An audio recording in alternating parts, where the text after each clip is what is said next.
Halo, assalamualaikum warahmatullahi wabarakatuh.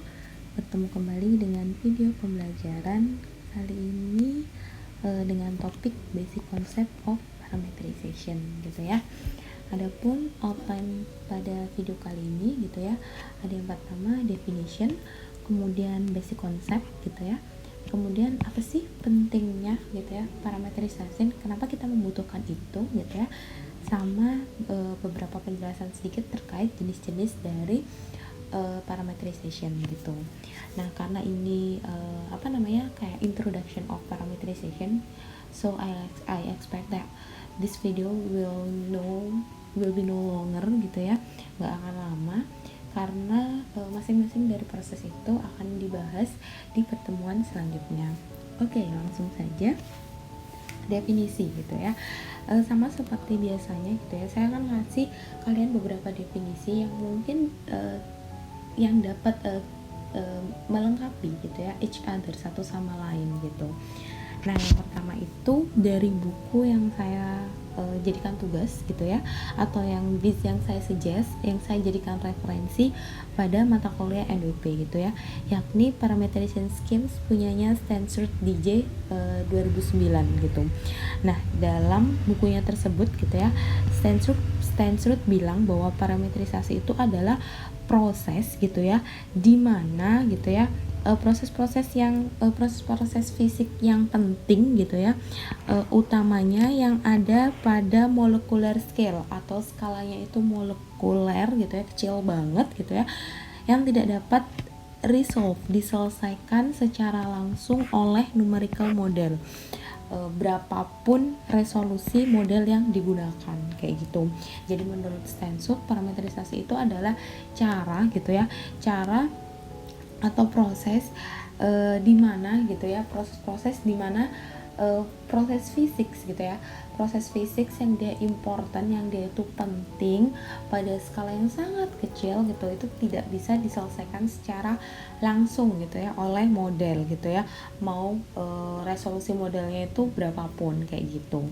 Nah, kalau dari Numerical Weather and Climate Prediction punyanya Warner 2010 gitu ya, parametrisasi itu menyangkut suatu masalah yang dia involve gitu ya, menyertakan gitu ya perhitungan secara algoritmik dan secara statistik gitu ya, terkait dengan efek dari physical process yang dia tidak dapat direpresentasikan secara langsung oleh model gitu ya. Jadi kalau Warner gitu ya, kalau tadi si Stanford dia menekankan pada proses yang penting gitu ya, pada molecular scale. Nah, sedangkan kalau Warner ini dia mengatakan bahwa parameterisasi itu terkait dengan perhitungan secara algoritmik dan statistik gitu ya, terkait dengan proses fisik yang tadi tidak dapat diselesaikan secara langsung oleh model gitu.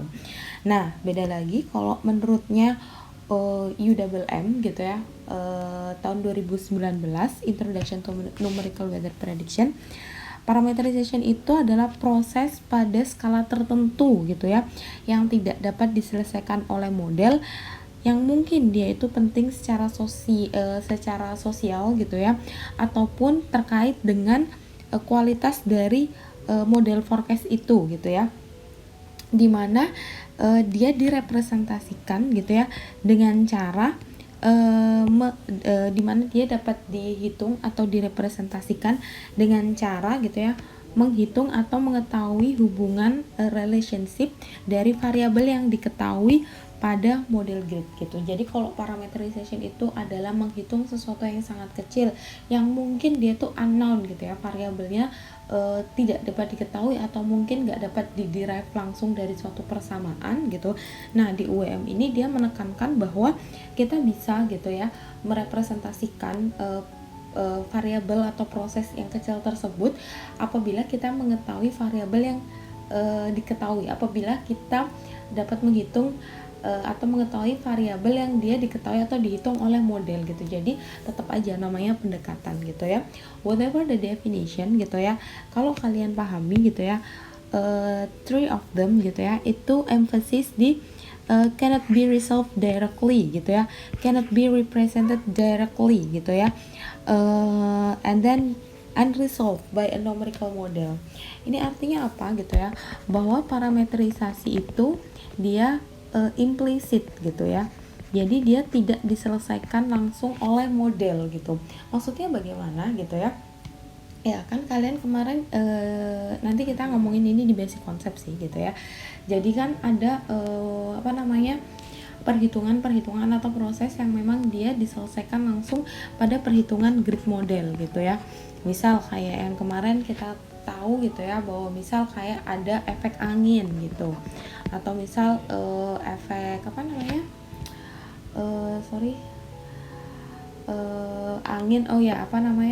advection gitu ya, wind advection gitu ya. Nah sedangkan gitu ya, kan kok jelas angin itu dia berpindah dari satu grid ke grid yang lainnya. Cuman dalam satu grid itu sendiri gitu ya, regardless the resolution, pasti akan ada physical process yang tadi molecular scale atau at certain scale yang pada skala tertentu itu sangat kecil sekali gitu ya, yang dia lebih kecil daripada si resolusi modelnya gitu ya, lebih kecil daripada si dx-nya atau dy-nya gitu ya. Nah makanya itu gitu ya, kita membutuhkan yang namanya parametrisasi gitu ya, atau proses perhitungan model secara implisit gitu. Jadi dia nggak dihitung langsung oleh core modelnya, tapi kita membutuhkan pihak ketiga gitu ya. Gampangannya adalah parameterization itu adalah pihak ketiga gitu ya. Jadi kita minta bantuan gitu ya. Nah di sini ada conceptual illustration gitu ya. Maksudnya apa gitu? Karena parameterisasi itu adalah prosedur untuk mengekspresikan gitu ya, atau memperhitungkan gitu ya efek dari proses-proses physical proses pada subgrid gitu ya. Maksudnya subgrid itu adalah kalau misal ini grid gitu ya, prosesnya kan bisa lebih kecil daripada grid, itulah dinamakan dengan subgrid gitu ya. Nah makanya itu gitu ya, untuk mudahnya gitu ya, model itu biasanya menghitung dari proses-proses ini itu berdasarkan jenisnya gitu. Padahal dalam satu grid model sendiri, kalau kita ambil secara vertikal gitu ya, misal ini kita ambil gitu ya secara vertikal, itu banyak sekali proses di sana gitu ya. Dalam satu vertikal kolom aja gitu ya, itu ada yang namanya short wave radiation. Kalau dia ada awan berarti ada deep and shallow convection, kemudian ada long wave radiation, ada PBL, belum lagi kalau ada urban, belum lagi kalau dia ada vegetation dan sebagainya gitu ya. Nah untuk memudahkan ini gitu ya, biasanya proses-proses ini tuh dikumpulkan berdasarkan jenisnya. Nah jadi jenis parametrisasi berdasarkan dari proses-proses ini, meskipun gitu ya nanti model proses ini hasilnya gitu ya itu dihitung atau disum gitu ya, dijumlahkan dalam bentuk vertikal kayak gitu. Nah, di sini misal kalau masih ingat basic konsep gitu ya, udah pernah saya bahas di pertemuan sebelumnya gitu ya, bahwa ini adalah general law-nya gitu ya. Ketika kita ingin menghitung suatu variabel gitu ya, kita harus tahu berapa sih tendensi lokalnya gitu ya, perubahan terhadap waktu gitu ya, yang nanti kita sebut sebagai forecast, yang kita interest gitu ya. Dan kemudian bila dia ada advection gitu ya, ada pengaruh angin di sana gitu ya, dan kemudian bila ada source and sink term gitu ya. Nah misal gitu ya, kita kemarin sudah pernah belajar gitu ya terkait dengan kalau misal kita ngitung suhu aja deh gitu ya, atau ngitung moisture aja deh gitu ya, dalam perhitungan tendensi gitu ya, atau forecast terhadap suhu gitu ya, itu ada adveksi suhu, ada adveksi moisture, dan sink and source gitu ya, baik dari flux gitu ya, ini ada radiation gitu ya, kemudian di sini ada pemanasan atau kontribusi dari panas laten dari adanya cloud gitu ya. Nah secara umum gitu ya, bahwa dalam suatu persamaan yang digunakan dalam model gitu ya, kita menghitung forecastnya gitu ya, kemudian kita menghitung advectionnya, dan kita menghitung source and sink termnya yang dia mempengaruhi perubahan dari variabel itu sendiri gitu ya, misal perubahan suhu, misal moisture, atau misal momentum gitu ya. Nah di sini gitu ya, bagian ini adalah bagian yang resolve gitu ya, yang diselesaikan oleh grid model. Karena apa? Karena skalanya sesuai dengan model. Karena angin gitu ya, angin itu kan dapat menjalar gitu ya, regardless the resolution, pasti kalau ada angin pasti dia ada membawa gitu ya, variabel gitu, perpindahan dari setiap grid. Nah, sedangkan gitu ya, proses-proses yang sangat kecil kayak misal flux gitu ya, itu kan sangat lebih kecil gitu ya daripada si skalanya itu sendiri, makanya dia disebut dengan subgrid scale. Dan proses-proses fisik gitu ya yang dia termasuk source and term gitu ya, source and sink term gitu ya. Nah, ini loh yang akhirnya nanti diparametrisasi gitu ya. Jadi basic konsep secara law-nya gitu ya, secara hukumnya gitu yang digunakan di model itu seperti itu gitu ya. Jadi kalau ini gitu ya explicit resolved by model, kalau ini implicit gitu ya, kita membutuhkan third party gitu ya, pihak ketiga. Baru nanti setelah semua dihitung gitu ya, itu akan disuplai lagi, dibalikkan ke model gitu ya, untuk ditambahkan, untuk dihitung secara keseluruhan ini. Jadi kayak gitu basic konsepnya. Nah, pertanyaannya adalah emang sepenting apa sih kita itu belajar terkait parameterization gitu ya. Nah, di sini ada diagram yang dia dibuat oleh Warner gitu ya di awal bukunya. Nah, dia membagi chapter-chapter bukunya itu sesuai dengan urgensi dari masing-masing topik itu sendiri. Nah, di situ gitu ya, kalau kalian lihat bahwa physical process itu setara gitu ya, setara dengan dynamical core gitu ya. Berarti apa? Ya dia sepenting itu gitu ya. Berarti dia sama pentingnya dengan proses dynamic dan proses perhitungan dalam core model itu gitu ya. Karena apa gitu ya? Karena kalau kalian baca di mana? Di papernya Stenzel tahun 2015 gitu ya, dia beberapa kali emphasize gitu ya bahwa parametrisasi ini the important things of numerical weather gitu ya, dan bahkan kadang dia itu mempengaruhi terkait dengan failure atau success of numerical weather gitu ya. Nah, kita juga pernah bahas ini gitu kemarin di bagian downscaling, kalau saya tidak salah downscaling atau IBC gitu ya, bahwa gitu ya perbedaan penggunaan parametrisasi dari model input gitu ya, dari global model ke mesoscale aja itu mempengaruhi gitu ya. Berarti artinya apa gitu ya? Ya, physical process yang dia direpresentasikan dalam bentuk parameterization ini itu sepenting itu gitu ya, bahwa dia sama pentingnya dengan dynamical core gitu ya dalam suatu model. Nah, secara mudahnya gitu ya, untuk ilustrasinya gitu ya, apa sih tadi yang maksudnya Bu Fitri gitu ya, parameterisasi, resolve, unresolved, contohnya seperti apa sih gitu ya.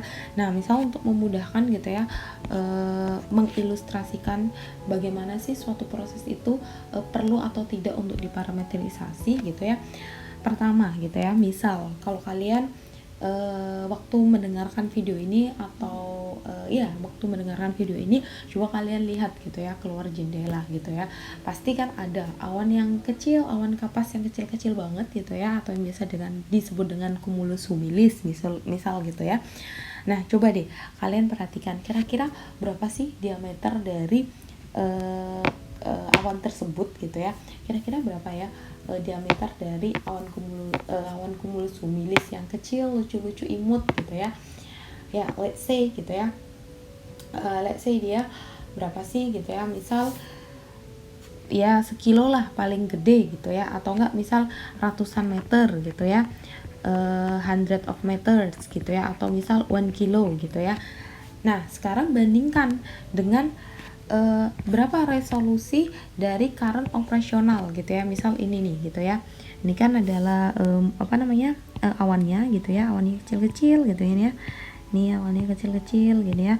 Nah, kemudian modelnya gitu ya, ini dx gitu ya, ini dy, kira-kira berapa gitu ya yang digunakan, let's say used in BMKG gitu ya. Ya, kita anggap aja mungkin 10 km, atau mungkin kalau dia bisa 5 km deh gitu ya, 5 km atau apa gitu ya. Nah, sekarang bandingkan gitu ya antara size dari si cumulus itu dengan model resolution gitu ya, dengan model resolution gitu ya, berapa kalinya gitu ya, itu sekitar kalau dia misal 100 meter deh gitu ya, berarti dia kalau ininya gitu ya, ininya 10 kilometer gitu ya, berarti sekitar 100 gitu ya, atau enggak kalau misal dia 1 kilometer gitu ya, berarti 10 gitu ya, 10 sampai 20 deh kalau dia misal 500 meter gitu ya. Nah 10 sampai 20-nya 20 kali lebih kecil daripada model gede modelnya, gede grid size modelnya gitu ya, gede dari grid size modelnya. Nah proses-proses seperti ini yang akhirnya perlu diparametrisasi. Karena apa gitu ya, karena yaitu proses ini tuh terlalu kecil kalau buat model dihitung secara langsung gitu ya. Padahal gitu ya, dalam satu domain gitu ya, dia itu bisa kadang lebih dari 50 grid gitu ya, bahkan bisa sampai ratusan atau mungkin ribuan gitu ya.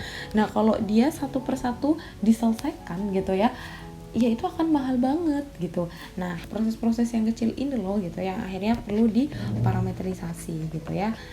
Agak paham kan gitu ya sekarang terkait dengan konsepsi parametrisasi itu sendiri gitu ya. Nah lebih jelasnya lagi gitu ya, proses-proses apa aja sih gitu ya. Misal nih gitu ya, pertama radiasi itu kan ada yang diabsorb, ada yang di scatter balikkan, ada yang diemitedkan gitu ya, baik oleh molekul, baik oleh aerosol atau mungkin oleh crowd droplet atau misal oleh awan itu sendiri gitu ya. Nah padahal radiasi ini adalah play an important role gitu ya, dia itu berperan penting loh dalam transfer energi panas dari matahari ke bumi gitu ya. Nah padahal gitu ya, nggak setiap radiation proses itu dapat dimodelkan gitu ya. Bayangin aja gitu ya, kalau kalian udah pernah belajar kan terkait dengan radiasi, bahwa radiasi itu panjang gelombangnya aja beda-beda gitu ya. Ada yang visible, ada yang ultraviolet, kemudian ada yang infrared gitu. Secara frekuensinya udah beda-beda. Belum lagi yang diperhitungkan, misal kapan dia di scatter balikan gitu ya, kapan dia yang diabsorb, kapan yang dia diemisikan balik gitu ya. Nah nggak semua gitu ya proses ini tuh dapat dimodelkan oleh weather model secara langsung gitu. Itu pertama, radiasi. Kemudian yang kedua gitu ya, misal gitu ya, mungkin kalian sudah belajar juga gitu ya di atmospheric dynamic gitu ya, bahwa ada yang namanya Reynolds decomposition gitu ya, atau averaging gitu ya. Jadi kalau misal ada komponen angin gitu ya, komponen angin itu terdiri dari rataan ditambah dengan perturbationnya gitu ya. Nah kalau dia gitu ya berkaitan dengan variabel yang lain, maka dia bisa jadi suatu flux gitu ya. Nah perhitungan flux ini kan unknown gitu ya, berapa perhitungan dari ini gitu ya, nggak diketahui. Kalau kalian belajar PBL gitu ya, ini tuh hanya bisa didekati dengan pendekatan atau closer. Artinya apa yang tadi dibilang di UWM gitu ya, bahwa parametrisasi juga terkait dengan perhitungan unknown variable gitu ya. Nah berapa perhitungan ini gitu ya, nah ini kan nggak bisa dihitung secara langsung oleh model gitu ya. Nah makanya gitu ya, kita butuh yang namanya parameterization. Karena apa? Nggak semua small ID itu dapat dimodelkan kayak gitu. Dan tadi flux itu nggak dihitung langsung di modelnya gitu ya, karena dia unknown variable, makanya dia pakai pendekatan gitu ya. Makanya ini perlu diparametrisasi. Kemudian gitu ya, cloud microphysics yang dia itu ini ada C-nya harusnya, contributing to cloud and rain process gitu ya. Itu tuh perlu dikalkulasi dan perlu direpresentasikan oleh model gitu ya. Misal nih gambarnya gitu ya, dalam satu awan gitu ya, apakah dia hanya water vapor aja? Enggak, di sana itu banyak banget gitu ya. Ada yang namanya cloud droplet, ada yang masih dalam bentuk water vapor. Kalau dia udah melewati freezing level bisa dalam bentuk es. Dalam bentuk es ini ada dua, ada hail, ada graupel gitu ya. Kemudian proses perubahan dari masing-masing ini gitu ya, misal ada yang auto conversion, ada yang dia evaporation gitu ya, kemudian ada yang dia pengkristalan es gitu ya. Itu kan banyak sekali gitu ya. Nah itu kan harus bisa dihitung supaya kita tahu kira-kira berapa besar volume dalam suatu awan ini gitu, yang nanti kira-kira turun menjadi hujan gitu ya. Nah masalahnya nggak setiap droplet itu kan dapat dimodelkan gitu. Karena apa tadi poin yang di raise sama Stensrud gitu ya, molecular scale gitu ya, bahwa ini tuh scale-nya tuh sangat molekuler gitu, kecil, bahkan kita aja nggak bisa lihat pakai mata gitu ya. Proses-proses fisik ini loh yang akhirnya membutuhkan kita gitu ya untuk butuh third party gitu ya, butuh pihak ketiga gitu ya. Nah, secara gamblangnya gitu ya, based on UEM and Warner 2010, setidaknya ada 3 alasan utama kenapa sih kita penting menggunakan parametrisasi pada weather model. Yang pertama terkait dengan skala gitu ya, ukuran gitu. Karena apa gitu ya, proses atau set of process dari physical tadi gitu ya, itu nggak bisa diselesaikan secara langsung pada grid size. Karena apa, yang tadi masih ingat kumulus tuh masih bisa dilihat mata gitu ya, tapi kalau kita bandingkan dengan model resolution ya gitu ya, itu tetap lebih kecil gitu ya. Nah makanya gitu ya, terkait dengan ukuran ini, kalau ngomongin parameterization itu bandingannya adalah dengan dengan grid size model atau model resolutionnya gitu ya, apakah dia lebih kecil atau lebih besar daripada grid size model itu sendiri gitu. Ini terkait dengan scale. Yang kemudian kedua, complexity gitu ya, kompleksitas gitu ya, bahwa tadi at molecular scale, at certain scale gitu ya, pada proses yang dia small scale, yang dia sangat kecil sekali gitu ya, kalau dia dihitung secara langsung gitu ya, misal yang tadi yang nggak kasat mata deh, yang dia mikrometer misal gitu ya, dan kita bikin model dengan grid size yang sesuai itu biar nggak dihitung secara implisit gitu ya, bisa aja. Tapi ya bayangin kalau kalian grid size-nya gitu ya, domainnya grid size-nya mikrometer, berapa juta grid gitu ya, berapa juta grid yang dibutuhkan untuk satu domain yang misal ukurannya 1 meter deh gitu, nggak 1 kilometer, 1 meter aja gitu ya. Kalau misal dia mikrometer gitu ya, berapa banyak gridnya gitu ya. Makanya terlalu mahal gitu ya secara computational kalau dia dihitung secara langsung apabila dia mengikuti size dari proses fisik itu gitu ya, proses fisik itu gitu. Nah yang terakhir itu knowledge, pengetahuan gitu ya. Allah itu maha luar biasa gitu ya, Tuhan kita itu maha luar biasa gitu ya. Karena apa gitu ya, banyak loh hal-hal yang kita itu hanya bisa mendekati.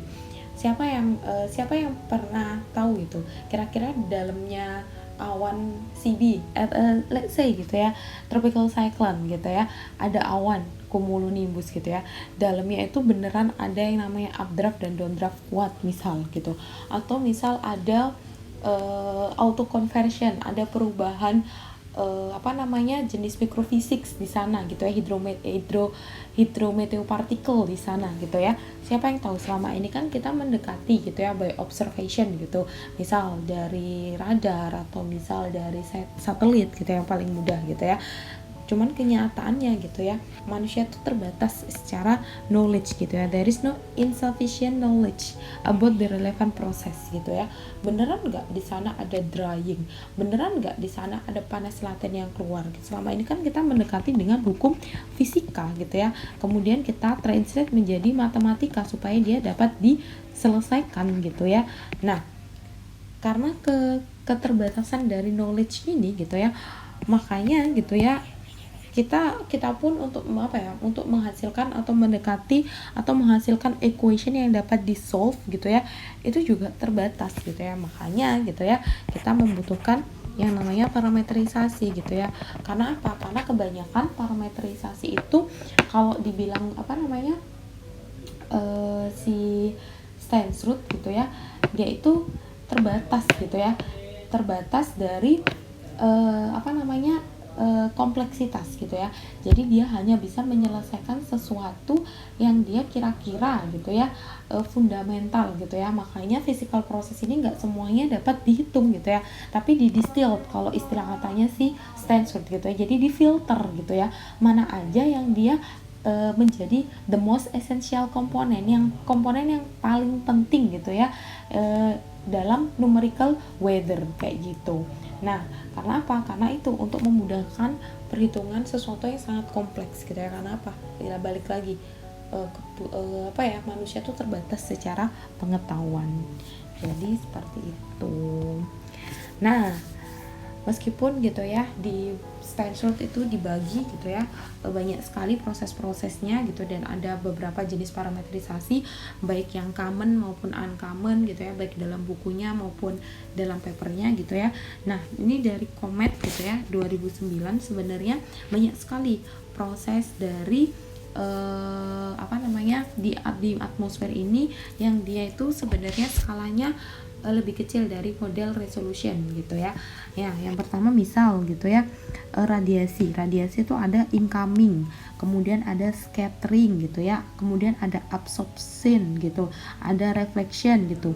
Nah, itu beda-beda gitu ya. Yang incoming yang langsung gitu ya, direct atau shortwave radiation yang langsung dari matahari. Kemudian yang dia discatteringkan kalau misal ada aerosol atau molekul, itu kan hal yang berbeda. Kemudian kalau dia diabsorb atau diabsorb oleh atmosfer, karena atmosfer ini kan bayangan dari water vapor ya. Nah, itu yang diabsorb sama si water vapor. Kemudian yang misal direflectionkan atau diabsorpsi oleh cloud gitu ya, oleh awan gitu ya. Nah, belum lagi kalau dia emission dari si long wave gitu ya. Ini dari si long wave nomor 5 gitu ya. Kemudian ada kalau jadi awan ada yang namanya condensation dalam awan itu sendiri. Kemudian ada turbulensi karena ada pemanasan gitu ya di permukaan bumi. Kemudian dia ada gaya apung, ada buoyance gitu ya. Kemudian dia ada flux gitu ya. Ada flux yang dia tugasnya untuk transfer energi dari permukaan ke atmosfer gitu ya. Nah, itu ada yang namanya turbulence. Kemudian dari incoming radiation itu sendiri ada yang sampai ke permukaan bumi gitu kan. Nah, dia berapa yang dia direfleksikan gitu ya. Belum lagi kalau misal di daerah lintang tinggi ada yang namanya snow itu ada yang namanya albedo gitu ya. Karena salju yang warnanya putih yang baru turun gitu ya, sama yang dia udah beberapa hari gitu ya, itu kan memiliki albedo yang berbeda. Nah, ini kan kalau kena matahari gitu ya pasti akan menghasilkan nilai yang berbeda yang direfleksikan balik gitu ya, tergantung dari nilai albedonya gitu ya. Nah, misal kayak soil water, karena tadi air gitu ya, air yang ada tanah gitu ya, itu juga dia berpengaruh gitu ya terhadap berapa sih kira-kira yang dia merefleksikan si energi dari matahari itu gitu ya. Ini misal snow, ice, and water cover gitu ya. Kalau misal ada danau gitu ya, nah danau ini kan juga dia menghasilkan sesuatu gitu ya. Misal kalau dia dipanasi, dia akan menghasilkan evaporation gitu ya. Kemudian belum lagi jenis topografinya gitu ya. Kalau dia lereng agak miring gitu ya, agak miring itu kan refleksinya beda gitu ya. Kemudian tadi evaporation terkait dengan water cover. Kemudian kalau ada vegetation, karena latent heat itu kan dihasilkan dari vegetation gitu ya. Soil properties gitu, tanah yang gundul sama tanah yang berumput gitu ya, atau yang ada ditanamin itu beda albedonya. Kemudian tanah yang kering sama tanah yang lembab gitu itu beda, antara tanah pasir gurun gitu ya sama tanah liat itu juga beda gitu ya. Kemudian belum lagi surface roughness gitu ya, kekasaran gitu ya, kekasaran dari permukaan gitu ya. Tanah yang tadi misal padang pasir yang dia halus gitu kan beda sama tanah yang dia berbatu gitu. Belum lagi tanah misal yang dia kosong bare soil sama yang ada bangunannya atau misal yang ada tanamannya itu kan beda, surface roughness-nya itu juga harus direpresentasikan. Belum lagi sensible heat flux kalau ada panas yang tadi terkait dengan turbulence gitu ya. Kemudian deep convection gitu ya, bahwa kalau ada awan gitu ya itu kan ada warming, ada pemanasan gitu, ada drying gitu ya, karena ada pertukaran dari water vapor yang masuk ke dalam sistem awan dan yang keluar gitu. Itu perlu direpresentasikan. Belum lagi long wave yang dia dihasilkan oleh clouds gitu ya. Jadi banyak sekali physical process gitu ya, yang kalau satu persatu itu perlu untuk direpresentasikan dalam NWP. Kenapa gitu ya? Karena balik lagi yang namanya model gitu kan, kita mendekati real atmosphere gitu. Nah di real atmosphere semua proses ini kan terjadi gitu ya. Nah mau nggak mau ya, sekecil apapun dia gitu ya, kalau kita pengen bikin model yang dia hasilnya bagus banget mendekati observasi yang ada di alam gitu ya, ya mau nggak mau model-model proses-proses ini tuh harus bisa direpresentasikan gitu ya dalam model kita. Jadi kayak gitu. Cuman ya tadi gitu ya, banyak gitu ya, banyak hal yang akhirnya untuk memudahkan karena kompleks itu gitu ya, makanya dia perlu diparametrisasi, difilter gitu ya, mana aja yang penting dan mana yang tidak penting kayak gitu. Nah gitu ya, itu semua introduction to parameterization gitu ya. Yang penting paham dulu basic konsepnya gitu ya, kenapa kita perlu apa itu parametrisasi, kenapa kita perlu parametrisasi, bagaimana basic konsepnya dalam pemodelan. Nah sekarang ada open question nih gitu ya, kan tadi gitu ya, parametrisasi itu berbeda-beda setiap daerah yang dia memiliki kemiringan lereng yang berbeda, itu pasti beda proses fisiknya gitu ya, dibandingkan yang dia lempeng-lempeng aja. Daerah yang dia punya snow sama daerah yang nggak punya snow itu juga pasti beda gitu ya. Nah mengapa sih gitu ya menjadi sebuah problema gitu ya untuk global model gitu ya menggunakan jenis parametrisasi yang berbeda gitu ya untuk region yang berbeda, padahal gitu ya suatu parametrisasi itu bisa saja perform better gitu ya, berperforma bagus pada suatu region gitu. Kenapa kita nggak bisa gitu ya pakai misal kan parametrisasi parametrisasi PBL itu kan banyak ya skemanya, ada skema A, B, C, D, E, F, G misal kayak gitu. Kenapa kita nggak pakai itu maksudnya disesuaikan dengan geographic regionnya gitu ya? Kenapa sih akhirnya dia problematik kayak gitu? Karena kan kalau kalian baca Stanford gitu ya 2015 kan dia membandingkan kan beberapa parametrisasi, misal radiasi, di sana ada RRTM sama GFDL, dia dibandingkan kayak gimana sih performanya, bagaimana perbedaannya gitu ya. Kemudian untuk konveksi gitu ya, atau konvektif atau cloud mikro, untuk cloud parameter cloud scheme gitu ya, di sana ada bukan cloud scheme, microphysics gitu ya, ada Thomson, kemudian ada Ferrier, kemudian ada Milbrandt, ada Morrison, itu kan beda-beda gitu ya. Nah itu kan di setiap daerah mungkin dia perform better, tapi di daerah yang lain enggak. Kenapa kalau global model gitu ya itu problematik kalau menggunakan different parameterization for different geographic. Jadi seperti itu. Finally, thanks for watching. Don't forget to practice more. Kurang lebihnya saya mohon maaf. Wassalamualaikum warahmatullahi wabarakatuh. See you and bye bye.